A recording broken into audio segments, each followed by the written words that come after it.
بسم الله الرحمن الرحيم.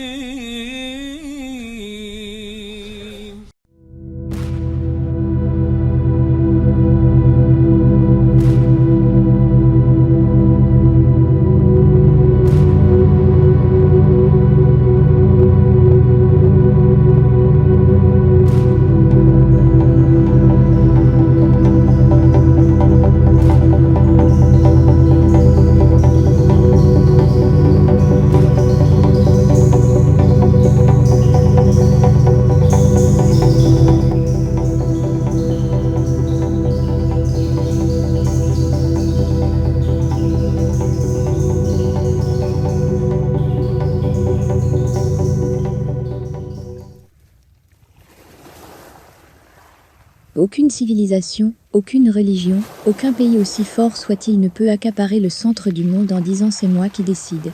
Le centre c'est l'humain, c'est nous tous. La valeur d'une civilisation, fût-elle la plus avancée techniquement, ne se mesure pas à la puissance des moyens matériels qu'elle met au service de l'homme et de la femme, mais bien à la hauteur où elle élève l'âme humaine. Le salut n'est ni dans l'Orient, ni dans l'Occident. Il est dans l'humanité tout entière. Les valeurs humaines sont la base d'une société de paix et d'un monde qui gère les conflits sans être en permanence dans les rapports de force. Ces valeurs permettent d'accéder à l'essentiel.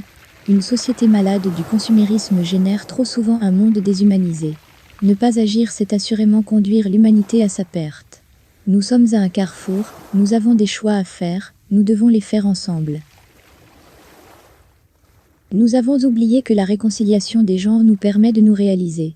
L'homme qui découvre sa féminité s'accomplit, et la femme qui trouve son ascendant masculin s'épanouit. Dès que la miséricorde quitte le cœur des hommes et des femmes, elle est remplacée par la haine, l'égoïsme et la violence, parce que le cœur de l'homme et de la femme ne peut rester vide. Soit il est rempli par cette miséricorde divine, soit par son contraire. Si nous ne la portons pas en nous, au plus profond de nous, alors nous agirons dans le sens contraire de ce qu'est l'humanité. L'humanité sans la miséricorde est une humanité en déchéance. Humain se conjugue avec le verbe être et non le verbe avoir. Il faut que chacun de nous puisse trouver en lui-même ce qui fonde sa réalité et donne la densité à son humanité. Imaginons l'humanité telle, un corps dont chaque nation, chaque peuple et chaque tradition sont les membres, et les membres s'unissent pour le bien de ce corps. L'éducation aux nobles valeurs universelles nous invite à la réconciliation avec nous-mêmes et avec toute la famille humaine. L'humanité est appelée à dépasser son égoïsme et ses différences pour aller vers la justice et l'unité. L'humanité est invitée à aller chercher dans l'héritage des sagesses humaines qui lui permettent de travailler sur un système de solidarité qui puisse élever la conscience de l'homme à la place de cet individualisme, de cet égoïsme, de ce chacun pour soi et d'amener une philosophie humaniste qui réconcilierait les humains entre eux. Le véritable combat consiste à persuader les autres que nous faisons partie de la même famille. C'est ça le djihad. Les valeurs constituent le cœur de l'humanité. Devenir pleinement humain s'apprend par étapes successives. Lorsque l'être réalise en lui l'horizontalité et la verticalité, il atteint l'équilibre parfait. Il devient l'homme ou la femme universelle. Plus il y aura de citoyens à la conscience élevée, porteurs de valeurs nobles et universelles, plus l'arbre de la démocratie nourrira de ses fruits les hommes et les femmes qui trouveront sens et réalité au sein de la société. À notre naissance, nous ne sommes pas des êtres complets. L'humanité se gagne, elle se construit en nous. C'est la partie inconnue de l'être à révéler. Il s'agit bien de se libérer, de s'alléger de la tendance lourde et dominatrice du moi.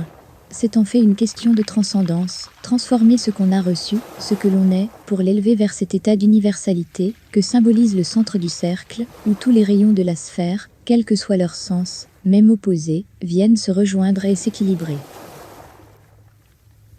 Je suis ce que véritablement, intérieurement je suis. Je suis d'abord un être vivant, et pas un être enchaîné à une race, une culture, une religion. Je suis une homme ou femme libre. On m'a appris à être juif, chrétien, musulman, à être ceci ou cela. Ce sont les contraintes du milieu culturel qui nous formatent. Laissons tomber ce formatage et osons être nous-mêmes, de simples êtres humains. L'humanité est plus forte que l'inhumanité, le bien est plus fort que le mal, l'amour est plus fort que la haine, la rencontre est plus féconde que les oppositions, et l'unité est supérieure à la dualité. L'important c'est d'avoir une vision universelle de la famille humaine.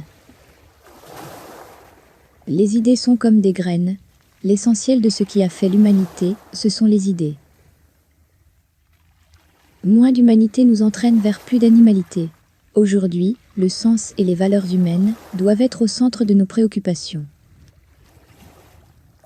Nous faisons tous partie d'un même corps, d'un même destin, d'une même espérance. Nous sommes liés les uns aux autres. Si une société veut fonctionner, il ne faut pas qu'elle boite, parce qu'elle repose sur deux jambes. L'homme et la femme sont deux entités. C'est cette dualité qui fait l'unité d'une société. Toute notre existence est là pour nous aider à nous révéler le sens de notre humanité. Personne ne peut prétendre incarner à travers sa culture, sa tradition, sa philosophie, sa religion ou son idéologie, à elle toute seule, le bien, ou s'accaparer l'exclusivité d'une vérité, économique, financière, une hégémonie en quelque sorte, sur le reste de l'humanité. Peu importe la religion ou la nationalité, ce sont les qualités humaines qui comptent. Plus on est universel, plus l'âme s'enrichit. Prenons garde aux solutions définitives, aux réponses toutes faites et faussement rassurantes d'un monde prométhéen. Qui a eu la prétention d'avoir trouvé, grâce au progrès de la science et de ses applications techniques, la panacée et qui récolte au lieu d'une humanité apaisée et affranchie de ses désirs illusoires.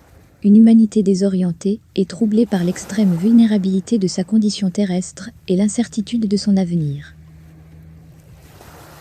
Tout être humain, quelle que soit sa religion, quelle que soit sa philosophie, doit être intégré à ce cercle de l'unité de l'humanité. Ce qui nous manque aujourd'hui, ce sont les valeurs universelles qui ont construit et nourri la conscience humaine. Il est important de transmettre un message d'espérance, en toute simplicité, avec sincérité, fraternité et humanité. Personne de nous ne peut changer le plan divin. La seule chose qu'on puisse y apporter, c'est notre contribution, notre amour, notre paix, notre savoir, notre volonté, pour que ce moment arrive, où les êtres se regardent en frères et sœurs, et non comme des bêtes féroces se déchirant les uns les autres, au nom de principes qu'ils ne connaissent même pas, au nom d'un Dieu qu'ils renient à l'intérieur d'eux-mêmes. Que chacun amène sa pierre, pour bâtir ensemble les fondations d'une humanité d'espérance. Sommes-nous capables d'être ce petit atome qui peut déclencher une réaction en chaîne pour que l'humanité puisse trouver la quiétude, la direction, la vision, la bonté, la paix? Comment donner une âme à la mondialisation? Comment l'humaniser? Comment faire pour que l'humain l'emporte sur l'inhumain? Voilà le véritable défi de notre époque. L'humanité de demain se construira par la synergie.